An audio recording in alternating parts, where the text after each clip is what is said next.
players and coaches over the last few days have complained without being fine-worthy about officiating. I just want to see about your thoughts on if officiating is an issue and how it can be improved. Because clearly there seems to be problems or a disconnect between what players and coaches feel and what officials are actually calling. Caitlin Clark out for the remainder of the 2025 season, something we all think we knew was coming after what Stephanie White said earlier today. We couldn't be too sure until we see it for ourselves. And with this announcement from the GOAT's mouth herself, Caitlin Clark won't be returning this season, nor if the Indiana Fever make the play. Caitlin Clark's season is officially done, and the WNBA has nobody to blame but itself. What started as a quad strain in May spiraled into groin setbacks through June and July, then ended in a brutal bone bruise by August. Her body didn't just give out, it was broken down piece by piece under the league's watch. This isn't just bad luck, this is a flat-out failure. For Clark, it's heartbreaking. For the WNBA, it's catastrophic. The face of the sport sidelined after just 13 games because refs looked the other way, communication fell apart, and opponents were allowed to body check her like it was open season. Fans are furious, demanding answers, refunds, and even threatening boycotts. And what's the league's response? Crickets. No explanation, no accountability. Where's Commissioner Kathy Engelbert when the league's brightest star gets run into the ground? Game after game, the same ugly picture played out. Clark coming off a curl, slammed into a screen, yanked by her jersey, shoved to the floor. And the refs? Eyes straight ahead, acting like nothing happened. Fans aren't imagining it. We watched it unfold live, possession after possession. It wasn't grit. It wasn't tough defense. It was flat-out targeting. And here's the kicker. It wasn't just one rival taking liberties. As the Washington Post later exposed, the entire league turned Clark into a punching bag. She was double-teamed before touching the ball, smashed into help defenders, and treated like a free shot every night. The whistles stayed silent, and now the WNBA's biggest attraction is on the shelf. That's not competition. That's negligence. Here's the ugly truth. The league's biggest draw, the one who single-handedly carried ratings through the roof, was left completely unprotected. Caitlin Clark wasn't just lifting Indiana. She was filling arenas in Dallas, Vegas, New York, and Chicago, dragging half the WNBA's numbers on her back. Any other league would have treated her like the billion-dollar investment she was. But instead, she got hung out to dry. Networks were cutting record-breaking checks just to broadcast her games, but the refs couldn't even give her the basic star calls every other league hands out nightly. Well, it all started last year, in her rookie season, where she received 20% of all the flagrant fouls in the league. And most of them came from Angel Reese and the Chicago Sky. And these weren't basketball plays. They were not only fouling her, but they were getting up, laughing about it, laughing about Caitlin Clark getting assaulted. Any other work environment, people go to jail for what's going on. What fans got instead was chaos. Bodies crashing into her off-ball, hand checks shutting down her cuts before they started, constant bumps and hacks that turned basketball into a wrestling match. It wasn't just frustrating, it was flat-out dangerous. Those cheap shots add up fast. Muscles breaking down week after week, strain building with every denied cut and twisted landing. Clark's quad tightening in May, her groin flaring through June. None of it was some mysterious accident. It was predictable, it was preventable, and it was ignored. Stress injuries don't just disappear without rest, but the league made sure she kept suiting up because empty arenas weren't an option when tickets were already sold. And that's why fans are calling it pure hypocrisy. The WNBA bragged about record ticket sales, exploding merch numbers, and new sponsorships, all stamped with Caitlin Clark's name. Yet when it came to protecting the very player funding those paydays, they shrugged and treated her like just another rookie. That's not respect. That's betrayal. The truth is simple. Caitlin Clark was never protected, and letting her take beatings night after night didn't just mess with box scores. It wrecked the entire season. WNBA and all the people that follow the WNBA and try to promote the WNBA don't understand that Caitlin Clark's game resonates with us. I say this every day, and every day I got to deal with somebody else dumb in the media. Caitlin Clark's game resonates because she's got flair, she's got flash, she's got style. I said this before, and I'll say this again. We saw Sue Bird's game. We saw Diana Taurasi's game. Kim Mulkey was Sue Bird before Sue Bird became Sue Bird. We've seen it. We haven't seen. When your golden goose gets run into the ground, the whole league pays the price. What happens when refs refuse to blow the whistle? And the result is your biggest star limping instead of lighting up the floor. Now we know negligence didn't just swing a game or two. It paved the road straight to Clark's season-ending collapse. And here's the wild part. The backlash didn't stop at the court. It spread everywhere. Fans are now asking the hard question. Was her sophomore year doomed before it even started? Look back at training camp in May. Reports were already floating around about her quad tightening up. Any smart team would have sat her down, given her rest, protected the long haul. But no, Clark was paraded as the centerpiece of every event, every practice, every marketing stunt. 2 months later, that tightness snowballed into a groin injury. By July, it exploded into a full tear on the right side. And then came the words nobody wanted to hear. Clark was finished for the year. This wasn't bad luck. It was death by 1,000 cuts. A chain of reckless decisions that never gave her body the time it needed. Last year, I noticed how much it was just Caitlin Clark. Caitlin Clark was taking all the hits. Caitlin Clark was taking all the abuse. But this year they've added Sophie Cunningham. She gets more flagrant fouls on her than anybody in the league besides Caitlin Clark. And Aaliyah Boston, she's been taking hits as well. But the worst thing is the consistency. So they don't call flagrant fouls, or most of the time, Caitlin Clark could be held for an entire game at a time. They don't call fouls. They don't call. What's maddening is that Clark never got a real stretch of games at 100%. She was slapped with day-to-day at least 3 times, each with the same tired label, precautionary. But fans saw the truth. That word wasn't reassurance, it was a cover-up.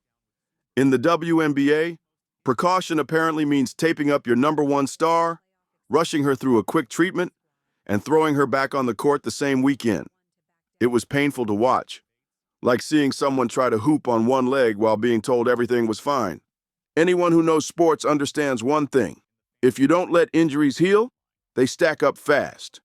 Forcing Clark through back-to-backs, non-stop defensive hits, and grueling travel wasn't a gamble. It was a guarantee of disaster. Cover the NBA, these people that play in the NBA, these people that cover the NBA. There, I said these people, all of you. Black, white, green, purple. Why don't you understand a very simple thing? Her game is dynamic. Like Diana Taurasi was like a jackass to Caitlin Clark. Why? Her game is what people are drawn to. And then you go to the personality. Her game is different than any WNBA woman ever. And she wins, and she shoots from deep. It's no different than Steph Curry. How many times we got to say? Coaches had to see it. Her driving burst slowed, her cuts lost sharpness, and every grimace told the story. She was logging minutes her body had no business playing. And where was the medical staff? Their job was to protect her, even if Clark herself begged to suit up. Instead, they failed her. She talked about spending endless hours in the gym, trying to strengthen everything around the injury just to get back on court, only to land right back at square one. That's not recovery. That's a setup for collapse. Meanwhile, fans kept hearing reports about her probable return, like it was right around the corner. Inside the locker room, though, it was clear her body wasn't responding. Still, stadiums hyped up road games featuring Clark, and fans spent money on tickets thinking they'd see her live, when in reality, she was nowhere near 100%. That disconnect stings, which leads to the question nobody in the league wants to answer. Was her health sacrificed for profit? From the outside, it's hard to see it any other way. Indiana leaned on her to fill arenas. The WNBA leaned on her to push TV ratings, and nobody hit the brakes when all the warning signs were right there in plain sight. I mean, it's a gut punch that basically encompasses an entire season of them. The Fever have lost so many players to injury, but obviously none bigger than Clark. And there was such a wait for this second season after her magnificent rookie season. And then the anticipation of her possibly coming back, only for that not to happen, takes a lot of air out of the room, obviously takes a lot of energy out of the fans, and is a devastating blow for not just the Fever and the WNBA. Caitlin Clark didn't fall because of some freak accident. She broke down after just 13 games thanks to a season-long spiral of short-sighted choices. And that collapse didn't just end her breakout year, it yanked the WNBA's financial momentum straight off the tracks. The moment Commissioner Kathy Engelbert finally spoke on Clark's season-ending injury, fans knew something felt off. Here was the league's leader, facing the biggest player health disaster in years, and her statement sounded like a PR intern wrote it. Sanitized, vague, dripping with empty optimism.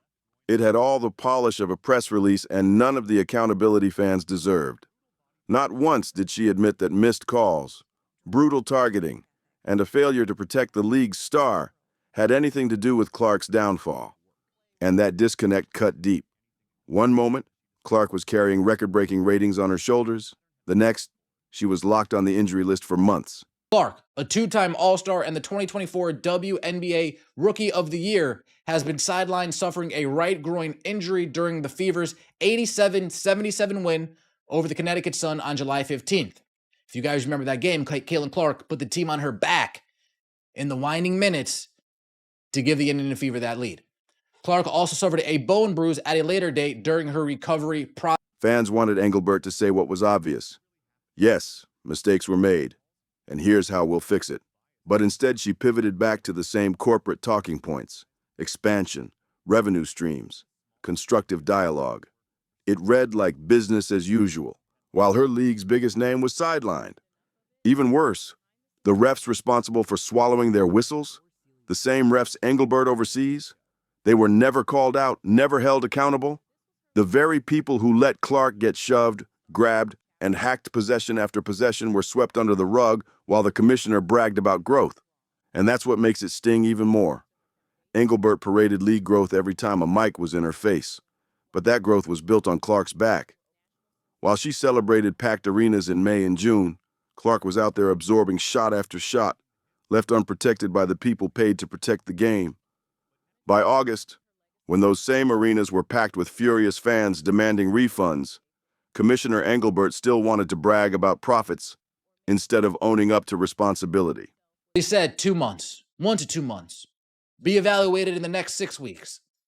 Instead, they played this day-to-day, game-time decision, probable, questionable nonsense for the last 8 weeks. And that is why fans are so pissed off for the most part. I'm not going to speak for everybody, but I know if they were upfront and didn't BS us,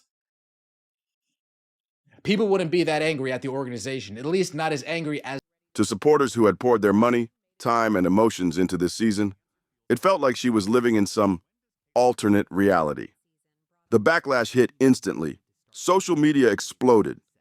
Even longtime WNBA diehards admitted Engelbert's silence on referee accountability proved one thing: the league didn't care about Clark's safety. Some fans called it betrayal, others took direct action, canceling ticket orders and posting screenshots as proof. What started as heartbreak over Clark's injury morphed into open hostility toward league leadership. This was Engelbert's chance to connect with the fan base, admit the officiating failures, and finally promise protection for players moving forward. Instead, she delivered hollow corporate lines that only poured gasoline on the fire. Now fans see Engelbert as the face of a league that values PR spin more than player health. A league that treats its biggest star like a flashy marketing tool instead of protecting her as a long-term investment. And that ugly realization has hardened into something bigger: a movement. Boycott talk isn't just loose chatter anymore. It's organized, coordinated, and aimed squarely at tanking playoff attendance. Engelbert's empty words didn't cool things down. They lit the flames even higher. They exposed just how out of touch leadership really is with the problems tearing at the WNBA's core. And once that disconnect took root, panic hit the bottom line hard. All it took was one injury announcement for the market to nosedive. And this is what Caitlin wrote. I had hoped to share a better update, but I will not be returning to play this season. I spent hours in the gym every day with the singular goal of getting back out there. Disappointed isn't a big enough word to describe how I am feeling. I want to thank everyone who had my back through all the uncertainty. This has been incredibly frustrating, but even in the bad, there is good. The way fans continue to show up for me in the Fever brought me so much joy and important perspective. I'm so proud of how this team has only gotten stronger through the adversity this year. Now it's time to close out the season and claim our spot. All-Star tickets that were selling for over $200 in June dropped to barely $60 overnight. The resale sites told the whole story, flooded with fans desperate to dump tickets they'd circled on their calendars for months. And this wasn't just any All-Star weekend, this was Indiana, Clark City, the stage the league had hyped as her first national showcase at home. That hype vanished in a matter of hours, replaced by outrage. Fans who had paid top dollar expecting to see Clark competing in contests and being celebrated as the face of the league were now demanding refunds.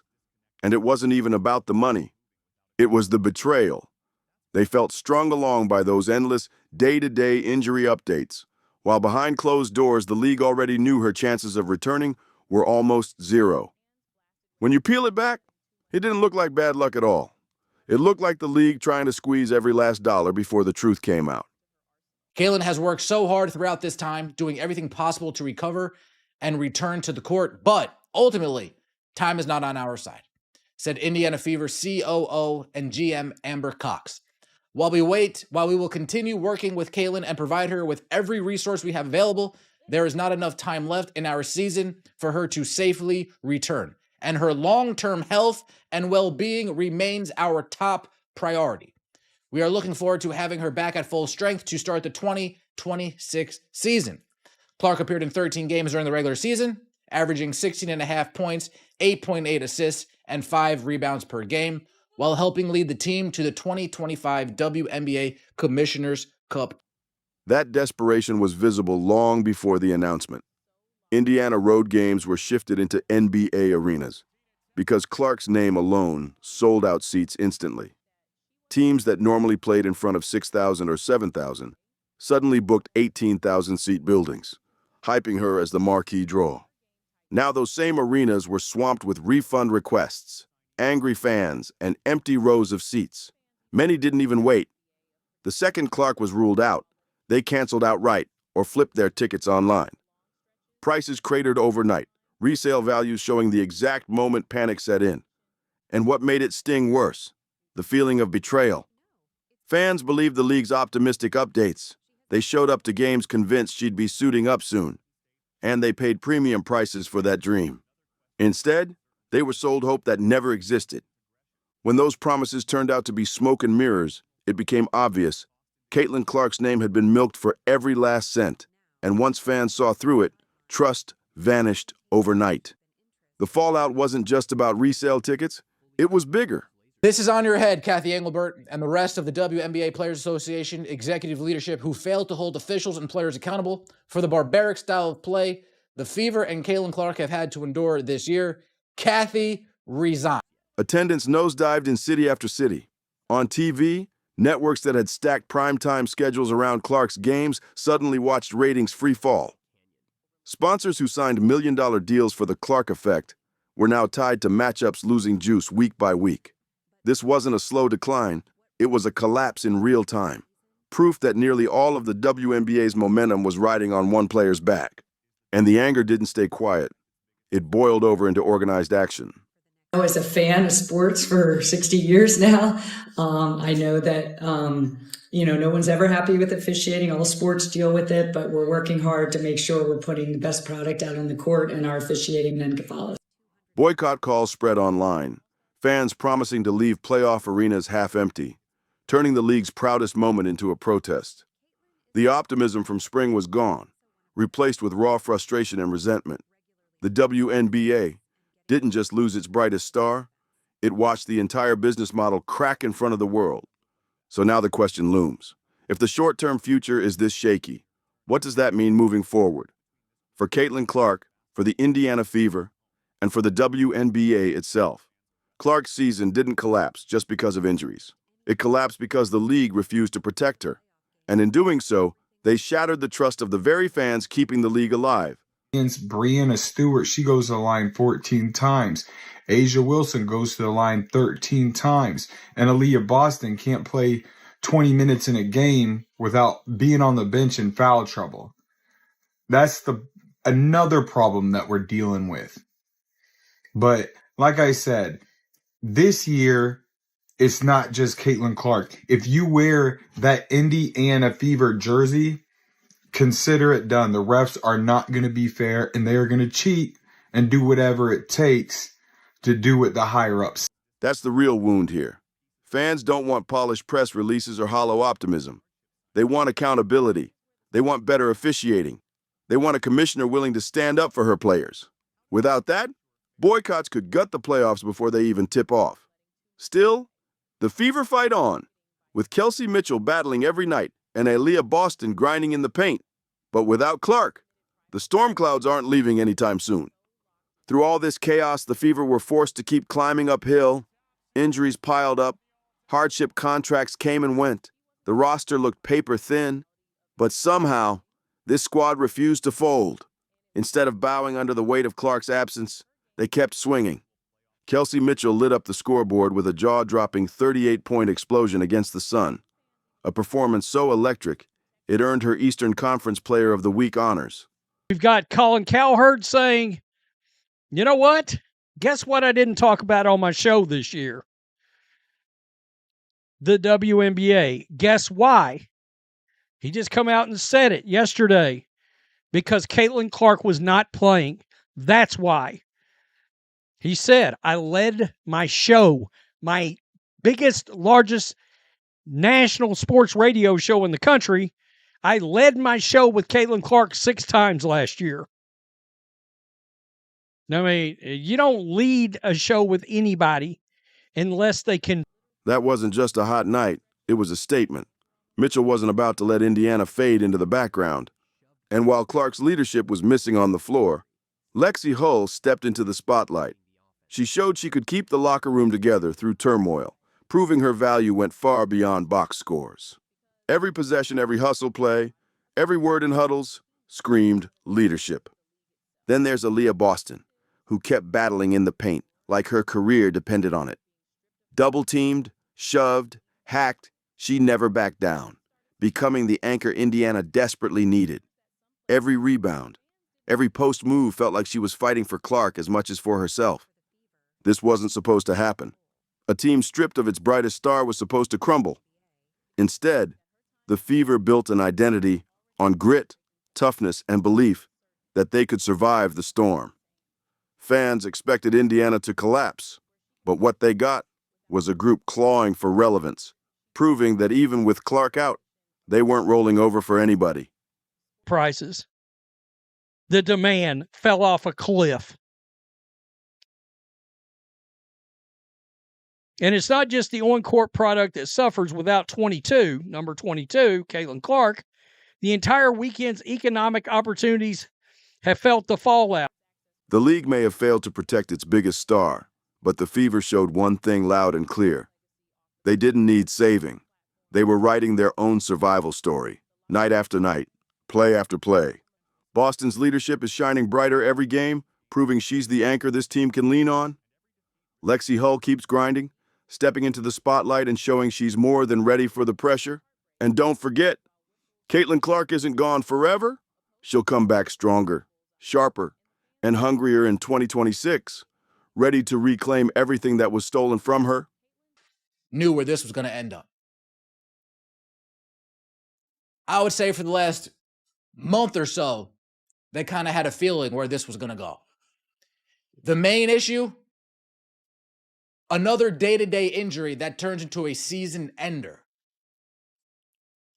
Another day-to-day injury that turns into a season ender. And if you don't call that a lack of transparency, I don't know what to call. But here's the real question. Who do you think is to blame for this disaster? Was it the refs who swallowed their whistles? Was it the league that chased profit over player protection?